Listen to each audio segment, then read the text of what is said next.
Здравствуйте, меня зовут Сергей. Я приехал в Чехию.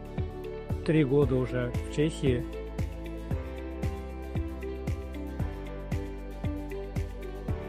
Доброго дня, я називаюся Іван, я приїхав з України, працюю на фірмі Маріна Вершів, яка мені допомогла, виготовила візу, допомогла з житлом, навчився чеської мови.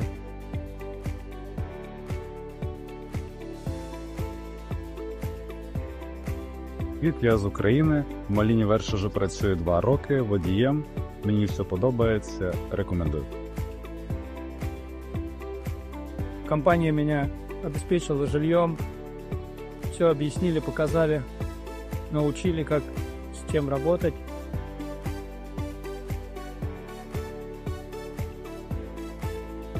Так, у колективі супер, працюю, все мені подобається. Чувствую себя здесь как дома. У меня здесь много друзей. Хорошая компания. Кто хочет хорошую работу, приходите до нас.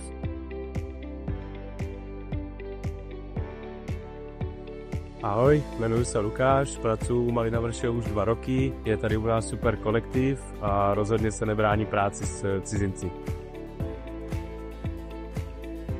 Ahoj, jmenuji se Roman, u firmy Malina Vrše pracuji už 14 let.